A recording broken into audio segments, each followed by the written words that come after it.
I want to finish this segment by talking about one thing that it says that except you lose your life, you cannot find it. So except a man dies, he cannot have life. We see that in the cross, that we have to die to that old self, because it says, therefore now we are new creation, we are new creatures. And the point is that we have to die to our old self.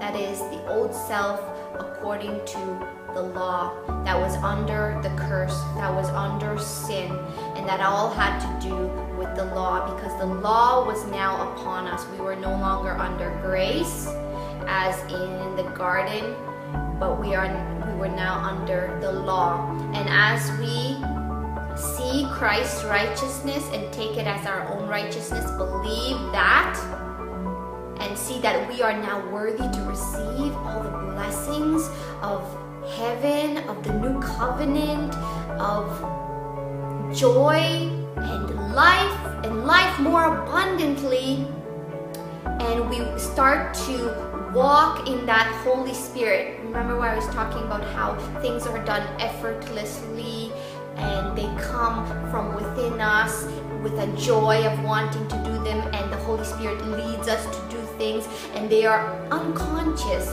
They are so unconscious. This is a very important point. When the Holy Spirit gives this thing within us that changes us, they are unconscious. And sometimes it is better if a lot of people are weak in this way. Like, I'm not saying I'm like, I've done wrong, I've done this too, but unless you're very strong, then you'll lose it, because it's a power, that unconscious thing that the Holy Spirit leads you to do. If you keep it within there and you do it according to that way, then you have that power within you to do it.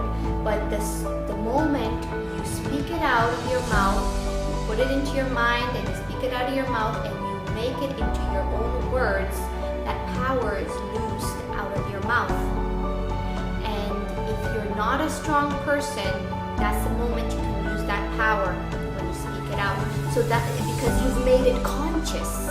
You've brought it into your consciousness. You are aware of it in your unconsciousness, but you choose to remain it there, and you do not bring it into your consciousness, because then if you bring it into your consciousness and you speak it out and you think too much, too loudly about it, then you can lose that power, because it is a power because it's given to you by the Holy Spirit.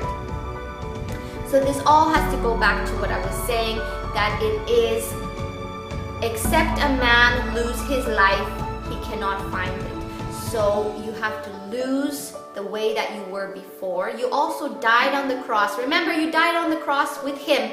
You were buried in the grave with Christ. So you died to that old man. But now a lot of people are stuck, Christians are stuck in the grave, because now they need the same Spirit that raised Christ from the dead to quicken their mortal bodies. And when you start believing in the righteousness of God, of Jesus, who is God, when you start believing in his righteousness, that he gave it to you, and his worthiness, that is your worthiness now, and you don't have to do all these things and keep all these laws and be under this bondage and this guilt and this shame or whatever it is, you're not going to be able to get out of that grave, get out of that tomb.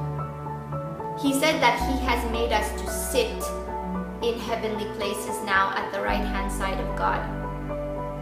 But I have been in that place of the grave for extremely young age when I first accepted Jesus Christ.